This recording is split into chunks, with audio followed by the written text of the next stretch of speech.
बिस्मिल्लाहिर्रहमानिर्रहीम।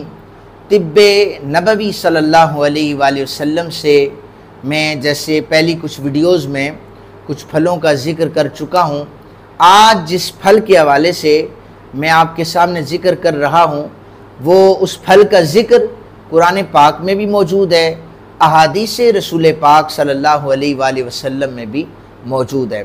वो फल है बेर का फल, जिसे सिदरा भी कहा जाता है। कुरान पाक में इसका जो ज़िक्र है वो इंदा सिदरतिल मुंतहा, सिदरा इसे कहा जाता है। ये बेरी का दरख्त होता है, इस पर बेर लगते हैं। गर्म और सहराई इलाकों में बेर जो है ये एक आम चीज़ है। जंगलों में छोटे छोटे खुदरो बेर जो हैं ये दरख्तों पर लगे होते हैं। असल में ये जो फल है इसका जो असल घर है वो चीन है और इसका जो दरख्त है वो तकरीबन 9 मीटर तक लंबा होता है।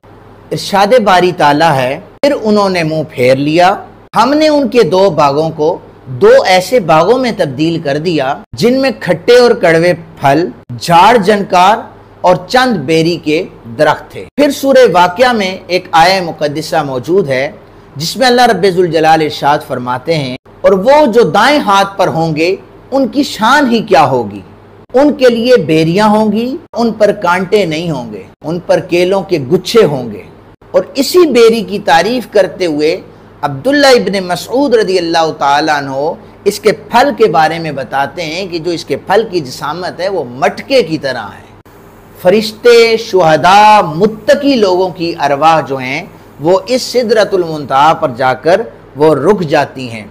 ज़मीन से अगर कोई चीज़ जा रही है तो वो यहाँ तक जा सकती है, आसमान से अगर कोई चीज़ आ रही है तो सिदरतुल मुंतहा तक आ सकती है।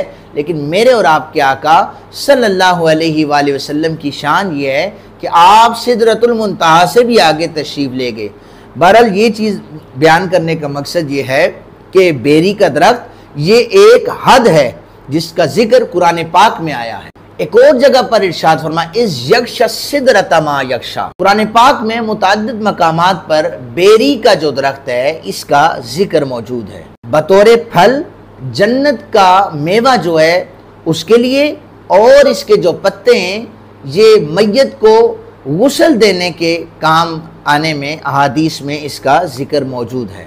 सुलैम बिन आमिर कहते हैं कि हम बेतकल्लुफ़ होकर नबी अकरम सल्लल्लाहु अलैहि वसल्लम से अहादीस की तशरीहात पूछ लिया करते थे। एक रोज़ एक देहाती आया और उसने आकर सय्यद आलम सल्लल्लाहु अलैहि वसल्लम से सवाल किया, ए अल्लाह के रसूल सल्लल्लाहु अलैहि वसल्लम, जन्नत में एक ऐसा दरख्त है जिससे लोगों को तकलीफ़ होती है।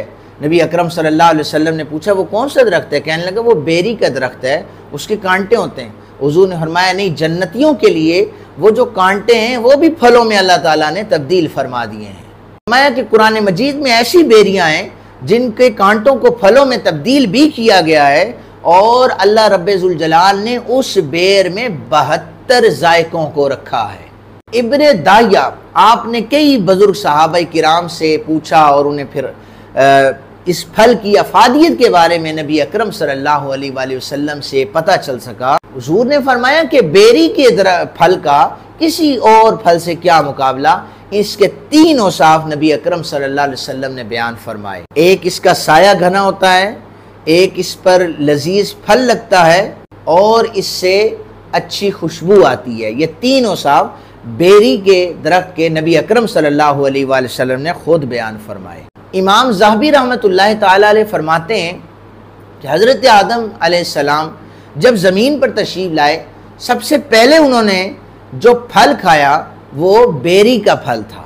और इब्ने कय्यम कहते हैं, हदीस मुबारक लेके आए कि नबी अकरम सल्लल्लाहु अलैहि वसल्लम ने फरमाया कि जब मैं मेराज पर गया तो मैंने वहाँ पर सिदरतुल मुंतहा यानी बेरी का दरख्त देखा, जिसके साथ जो फल लगे हुए थे, बेर लगे हुए थे, वो मटकों की मानित थे। हज़रत उम्मे अतिया रदी अल्लाह ताला अन्हा बयान करती हैं, सय्यद आलम सल्लल्लाहु अलैहि वसल्लम ने फरमाया जब आपकी नूर नज़र लखते जिगर आपका इंतकाल हुआ तो आपने फरमाया कि इसे 2 बार 3 बार 5 बार या इससे ज़्यादा दफ़ा गुस्ल दो और इसे बेरी के पत्तों से गुस्ल दिया जाए। इसी तरह हज़रत अब्दुल्ला बिन उमर रदी अल्लाह ताला एक और वाक़या नकल करते हैं कि हम सफ़र हज में थे तो अरफात में एक जगह पर हमारे साथ एक शख्स जो हज करने जा रहा था, लब्बैक अल्लाहुम्मा लब्बैक की सदाएं वो लगा रहा था। अचानक रकाब में उसका पाँव फंसा और वो गिरा, उसकी गर्दन टूटी, वो शहीद हो गया। नबी अकरम सल्लल्लाहु अलैहि वसल्लम ने उसके लिए भी फरमाया कि इसे बेरी के पत्तों से गुस्ल दिया जाए। अब जो इसमें अल्लाह ताला ने शिफा रखी है, पहले तो मैंने कुरान पाक फिर अहादीस से, अब जो शिफा रखी है उस हवाले से ज़रा सुन लीजिए। अगर कोई मरीज़ उस पर किसी की दहशत सवार हो या वो रात को नींद में से उठ के डरता हो, तो जो हकीम है वो इस बारे में बताते हैं और तिब्ब नबी में ये इलाज मौजूद है।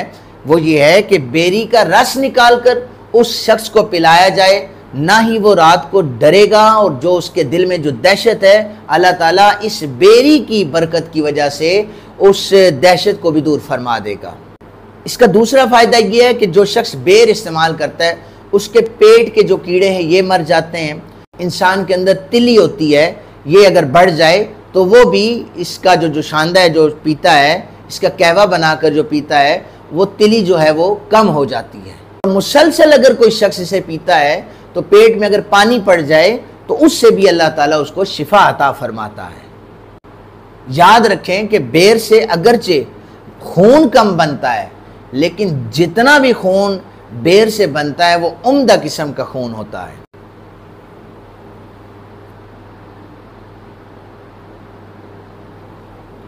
ये खुद तो देर से हजम होता है, लेकिन दूसरी ग़िज़ाओं को हजम करने में मददगार साबित होता है। तिब्बे नबी सल्लल्लाहु अलैहि वसल्लम में आज हमने जो बेर के हवाले से ज़िक्र किया है, वो उसकी अफादियत हमने पहले बताई है कुरान पाक से कि कुरान पाक में इसका ज़िक्र है, फिर फ़रामीन रिसालत माब सल्लल्लाहु अलैहि वसल्लम में इसका ज़िक्र है, और फिर जो हकीम है वो किस तरीके से बेर से इलाज बताते हैं। अल्लाह ताला से मैं दुआ करता हूँ कि अल्लाह ताला हमें तिब्बे नबी में जो इलाज हैं उनसे इलाज करने की जो तरीका रसूल कायनात सल्लल्लाहु अलैहि वसल्लम ने बताया है, हमें उसके मुताबिक इलाज करने की तौफीक अता फ़रमाए, और हमारी जितनी भी रूहानी या जिस्मानी बीमारियां हैं अल्लाह ताला हम सबको उससे शिफाए कुल्ली अता फ़रमाए। वमा अलैना इल्लल बलागुल मुबीन।